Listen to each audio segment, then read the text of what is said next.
icyo Satani akora rero ni cya kintu naberetse kimeze nka koka n'amazi. What Satan does is the one I demonstrated on Sunday, the coke with the water. Araza agateramo urushinge rw'umusemburo wo kugirira ishari wakurenze cyangwa wagusize. He injects you a catalyst so that you can have a jealous of someone who did good to you. Ukumva nta muntu ukwiriye kugira ibintu birenze ibyawe by'ufite. You feel that no one should have something that is above you. Ukarara udasinziriye kugira ngo urebe ko ibyo bintu uwo muntu nawe atabigeraho. You spend a night, sleepless nights, that you should do something bad to that person. Uwo muntu iyo amaze gushyiramo umusemburo nka yakoka, iyo umucugucijeho gatoya araturika akakubwira n'ibiri mu mutima we. When you put that fertilizer in him, then when you shake him, then he bursts out. Ariko twabonye ko koka yabanje kuba ari amazi. But I told you coke at first it was water. Iri cupa naho waricugusa inshuro nyinshi ntabwo rishobora gutomboka. This water, even though you shake it the way you want, it cannot burst. Ariko niwongeramo indi misemburo ituma bitomboka, rizatomboka n'urucugusa. But if we put some ingredients and also catalyst,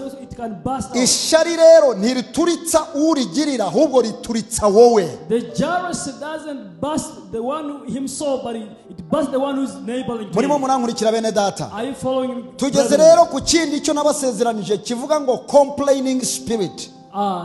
Tugeze ku kindi kivuga ngo umwuka wo kwivovota. Umwuka wo kwivovota, yes.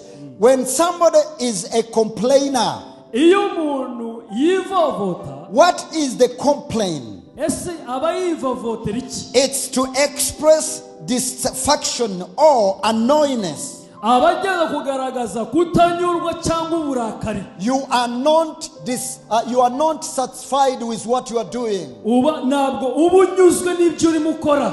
Somebody is doing something and you are not satisfied to your expectation. Umuntu agakora ikintu ariko ntunyurwe ushingiye ku byo wifuza. You become a complainer of a situation. Wowe ugatanya kwivovotera situation. When you raise your expectation too high, Iyo uzamuye ibyifuzo byawe cyane, even to God, and you want God to work in your time, yewe n'Imana ugashaka yuko Imana ikorera mu gihe cyawe, you don't allow God to work in His time. niwemera Imana ko ikora mu gihe cyayo, You don't wait God to do upon your life. niwemera ko Imana isohoza imigambi yayo ku buzima bwawe. You have created a way how God should work. Ubu utangiye kwiremera inzira ngo Imana uko ikwiriye gukora. Whenever you start all those things, Igihe cyose utangiye ibyo byose, you become a complainer about God. utangira umuntu wivovotera Imana cyangwa uhinduka umuntu wivovotera Imana. Iyo waremye uburyo Imana igomba gukora, When you create something the way God should work, ugashyiraho uburyo iby'Imana igomba gukora, you put the agenda the way God should work in. iyo Imana itakoze nk'uko wabishyizeho, When God doesn't work according to your will, witotombera Imana ugatangira kwivovotera Imana. you complain to God, like the spirit of complaining. Iyo wavuze ngo hari abantu bagira ibyifuzo bakabyitiranya no kwizera, When people raise above their expectation, then you do irrelevant. iyo abantu babuze ubwenge mu byo bakora batangira kwitotombera Imana ngo Mana wampoye iki jyewe. When people lose wisdom in whatever they do, they start complaining God, why did you do this? Reka mbabwire, ubukure bw'ubukristo ni ugukoresha ingingo zawe zose cyangwa sanse zawe zose uko zimeze. The maturity of a Christian is when you use all your senses or when you use all your members of the body. Imana yaguhaye sanse uzakoresha, niyo Mana twizeye kugira ngo ikorere muri za sanse zacu. The God who gave you all the senses, the God that we believe shall use all the senses that you have. Nubura ubwenge ntabwo ntuzitotombera Imana ngo kuki Imana wanshutse. When you lose wisdom, don't complain to God that why did you deceive me? Iyo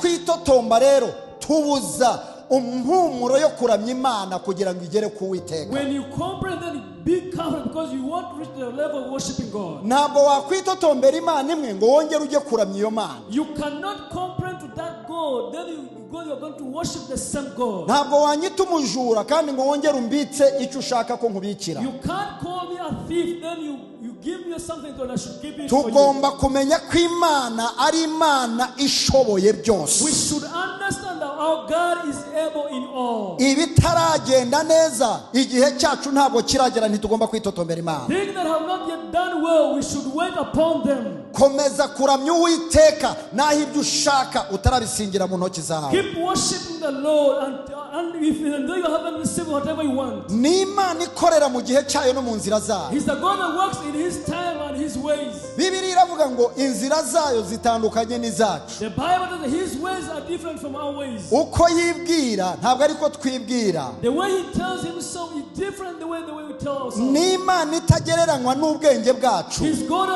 the God not uncomparable to our wisdom. ntabwo wayitotombera ngo wongere uyiramye. You cannot compare to Him that at the same time you go to worship Him. niba waravukiye mu muryango ufite indwara cyangwa se ubukene, If you're born in a family, the family has poverty or have some disease, uburyo bwiza bwo guca uwo muvumo ntabwo ari ukwitotombera Imana ngo waduhoye iki twebwe. the good way to cast down that curse, it's not about complaining God. jya imbere yayo uvuga ngo Mana ndagushima ko wansizeho nkabona bino bintu.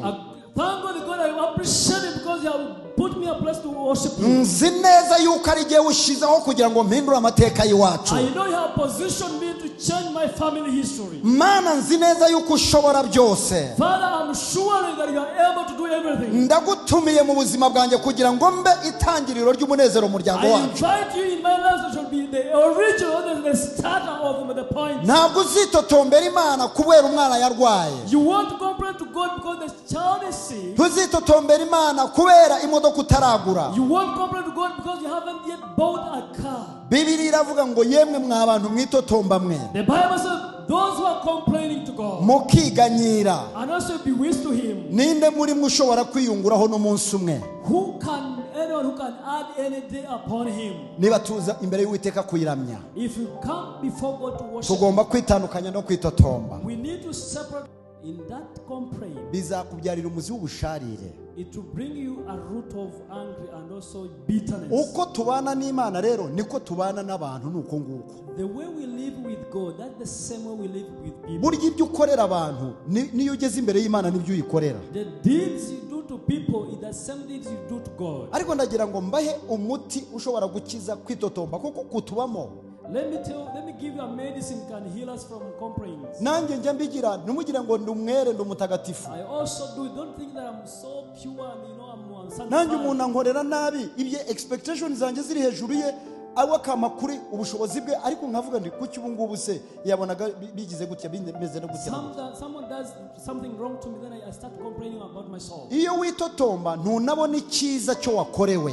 When you're complaining, you don't see any good thing that you have done. agace k'Imana ikora kandi ari nako kenshi tukarenza amaso tukitotombera ibyo tutabonye. The part of good godly thing that God has done in us, so we just ignore it, then we see that the complaints ahead of us. Thankfulness to God for His common grace and His saving grace and special grace to us each day. We must shimira Imana kubw'ubuntu bwayo iduhozaho umunsi ku wundi bibitegeko. Why can't we give thanks to the Lord that we are still breathing? Ese ko tutashimira Imana ko tugihumeka? Yes, you are sick, but you are still breathing. Yego urarwaye ariko uracyahumeka. Yes, you are sick, but you are still having an appetite of eating something. Yego urarwaye ariko uracyafite apeti yo kurya ibyo kurya. Give thanks unto the grace, the common grace that other people have as well. Shimira Imana kubw'ubuntu n'abandi ubuntu Imana itanga ku bantu bose. You have lost your job, but you have your degree that you can present somewhere. Watakaje akazi kawe ariko uracyafite degree yawe, diplome yawe ushaka kujya gushaka kandi kazi. Are you following me, friends? Ese murawukiye nshuti?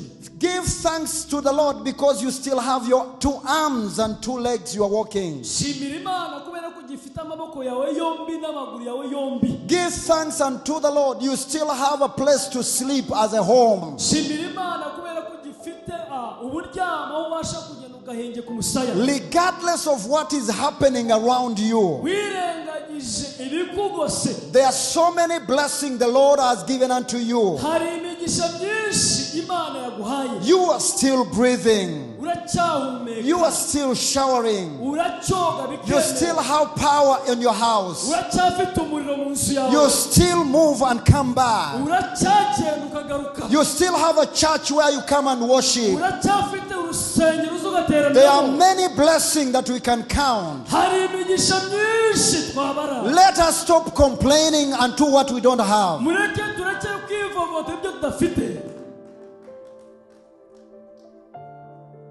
Complain denies us to see that God is working in our lives.